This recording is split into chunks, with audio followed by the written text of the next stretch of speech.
तो वैराग्य में जब कमी होती है तब व्यवहार में अभिमान के कारण कठोरता आने की संभावना रहती है, और कठोरता आने से उसके व्यक्तित्व का अहम भाव नाश नहीं होता, इसलिए उसके तत्व की प्राप्ति में कठिनता प्राप्त होती है।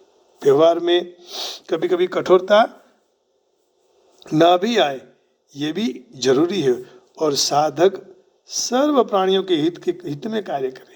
ऐसे ज्ञान योग के साधक के द्वारा सेवा कार्य का विस्तार चाहे हो या न हो, परंतु भगवान कहते हैं कि वह अपने सर्व प्राणियों के हित में प्रीति होने के कारण वो मुझे प्राप्त कर लेते हैं। सबको प्यार करो, सबसे प्रेम करो, क्यों सबको लड़ते हो? क्या उन लोगों ने आपका बिगाड़ लिया है? जो भगवान का काम कर रहे हैं उनको करने दो। सगुणोपासक निर्गुणोपासक दोनों प्रकार के साधकों के लिए सारे प्राणियों के लिए हित भाव रखना चाहिए। सारे प्राणियों के हित से अलग होने का हित मानव से अहम अर्थात व्यक्तित्व रहता है, जो साधक को आगे जाकर बाधक बनता है। वास्तव में अहम दूर हो जाए तो कल्याण है, और अपने के लिए करने में आने वाली साधना से अहम यदि चालू रहे, इसलिए अहम को पूर्ण रूप दूर करने के लिए साधक को प्रत्येक क्रिया खाना पीना सोना जप ध्यान स्वाध्याय पाठ आदि संसार मात्र के हित के लिए करना चाहिए। श्रीमद् भगवत गीता जी का पाठ करते हो, सबका कल्याण हो, पूरे शांति निकेतन का कल्याण हो, ये भावना होनी चाहिए। सारे रौनक में बस रहे हैं, सारे वर्जीनिया में बस रहे हैं, सारे अमेरिका में बस रहे हैं, भारत में बस रहे हैं, विश्व में बस रहे हैं, उन सबका कल्याण हो, मंगल हो, ये भावना होनी चाहिए। इससे थोड़ी कोई पैसा मिल रहा है, कुछ नहीं, आनंद मिल रहा है, सबका मंगल हो, सबका कल्याण हो। तो संसार के हित में अपना हित निहित है, भगवान की ऐसी शक्ति परहित में लग रही है, इसलिए सबके हित में लग जाने से भगवान की शक्ति उसको साथ मिलने लगेगी। केवल दूसरों के लिए वस्तुओं देना और शरीर से सेवा करना यही सेवा नहीं है, परंतु अपने के लिए कुछ भी नहीं लेना और दूसरे का हित करना, दूसरों को कैसे सुख मिले इस भाव से कर्म करना ही सेवा है। स्वयं सेवक होने का भाव मन में नहीं रहना चाहिए। सेवा तभी ही हो सकती है जब सेवक उनकी सेवा करे और अपने से अभिन्न अपना शरीर जो मानते हैं, बदले में उनके पास से कुछ भी अपेक्षा नहीं रखते हैं। सेवा करने के बाद भी ये अपेक्षा मत रखो कि मुझे ये मिले।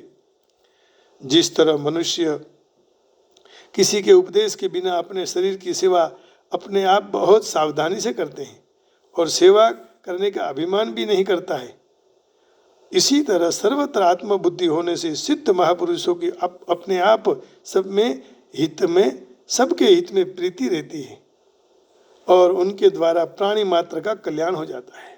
परंतु उनके मन में लेश मात्र ऐसा भाव नहीं होता है कि मैंने किसी का कल्याण किया, हम कर रहे हैं किसी का। सामने वाले का कल्याण करो, उनका हित इच्छो, लेकिन ये भी मत भाव होने दो कि हम कर रहे हैं, मैं कर रहा हूँ, तो उसमें अहंता का सर्वथा अभाव हो जाएगा।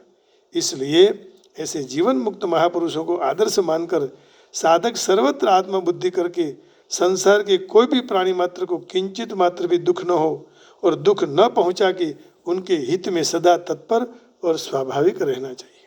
सर्वत्र समबुद्धि, इस पदवा भाव यही है कि निर्गुण निराकार ब्रह्म के उपासकों की दृष्टि में सारे प्राणी पदार्थों में परिपूर्ण परमात्मा रहा हुआ है, इसलिए उनकी दृष्टि विषम नहीं होती है, क्योंकि परमात्मा सम है। यहाँ भगवान ज्ञान निष्ठा वाले उपासकों के लिए इस पद का प्रयोग कर रहे हैं। तो ये सर्वभूत हिते रतः बहुत महत्व का पद आ गया, ये हम लोग नहीं कर सकते।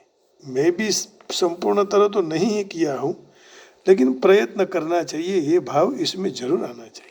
जहाँ तक हो रहा है, यह भगवान ज्ञान निष्ठा वाले उपासकों के लिए इस पद का प्रयोग करके विशेष भाव प्रकट करते हैं। ज्ञान मार्गियों के लिए एकांत में रहकर तत्व का चिंतन करना एक ही मात्र साधन नहीं है। समबुद्धय पद की सार्थकता विशेष रूप व्यवहार काल में ही होती है। जब आमने सामने मिलते हैं, एक दूसरे काम करते हैं, तब पता लगता है कि आदमी कैसे हैं। दूसरी तरह संसार से हटकर शरीर को निर्जन स्थान में ले जाना यह सर्वदा एकांत सेवन नहीं है, क्योंकि शरीर भी संसार का एक अंग है। केवल एकांत से भी भगवान नहीं मिलेंगे। शरीर और संसार को अलग अलग देखना ये विषम बुद्धि है।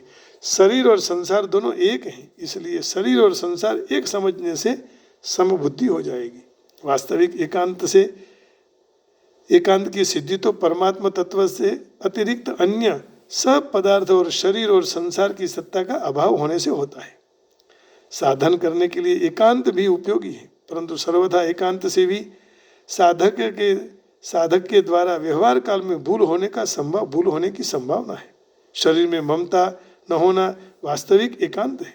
इसलिए साधक वास्तविक एकांत को लक्ष्य में रखकर अर्थात शरीर, इंद्रिय, मन, बुद्धि, अपनी अहंता ममता को हटाकर सर्वत्र परिपूर्ण ब्रह्म में अभिन्न भाव से स्थिर रहना चाहिए। ऐसे साधकों की ही वास्तव में समबुद्धि है।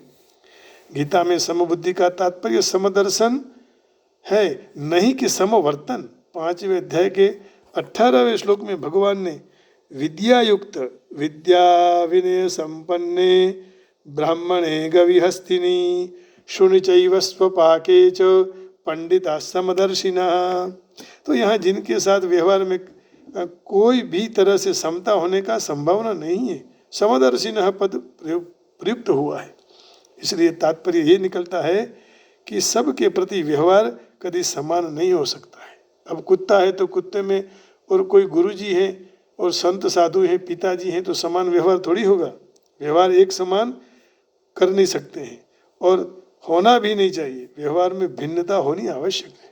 व्यवहार में साधक की विभिन्न प्राणी पदार्थों की आकृति और उपयोगिता पर दृष्टि रहने होते हुए भी वास्तव में उनकी दृष्टि प्राणी पदार्थों में परिपूर्ण परमात्मा पर ही रहती है। अब पिताजी के साथ अलग व्यवहार, बहन के साथ अलग व्यवहार, पत्नी के साथ अलग व्यवहार, ये तो समाज का दस्तूर है। संतों के साथ अलग व्यवहार, गुरुजनों के साथ अलग व्यवहार। तो जिस तरह विभिन्न प्रकार के अलंकारों से सोने में कोई फर्क नहीं पड़ता, उसी तरह व्यवहार में साधक की तत्वदृष्टि में कोई फर्क नहीं पड़ता। सारे प्राणी प्रत्येक साधक में आंतरिक क्षमता रहती है। समबुद्ध यह पद से आंतरिक समता तरफ ही लक्ष्य किया है। सिद्ध महापुरुषों की दृष्टि में एक परमात्मा के सिवाय दूसरे की सत्ता न होने के कारण सदा सर्वत्र समबुद्धि ही है। सिद्ध महापुरुषों की स्वतः सिद्धि स्थिति साधकों के लिए आदर्श होती है, इसलिए उनको लक्ष्य करके वे चलते हैं। साधकों की दृष्टि में परमात्मा के सिवाय अन्य कोई पदार्थों के अंश सत्ता में रहते हैं, अन्य पदार्थों की सत्ता अंश में सत्ता रहती है। इसीलिए उतने ही अंश में उनकी बुद्धि में समता नहीं रहती है। इसलिए साधक की बुद्धि में अन्य पदार्थ की स्वतंत्रता और सत्ता जैसे जैसे कम हो जाती है, वैसे वैसे उनकी बुद्धि भी सम हो जाती है। साधक अपनी बुद्धि से सर्वत्र परमात्मा को देखने की चेष्टा करता है।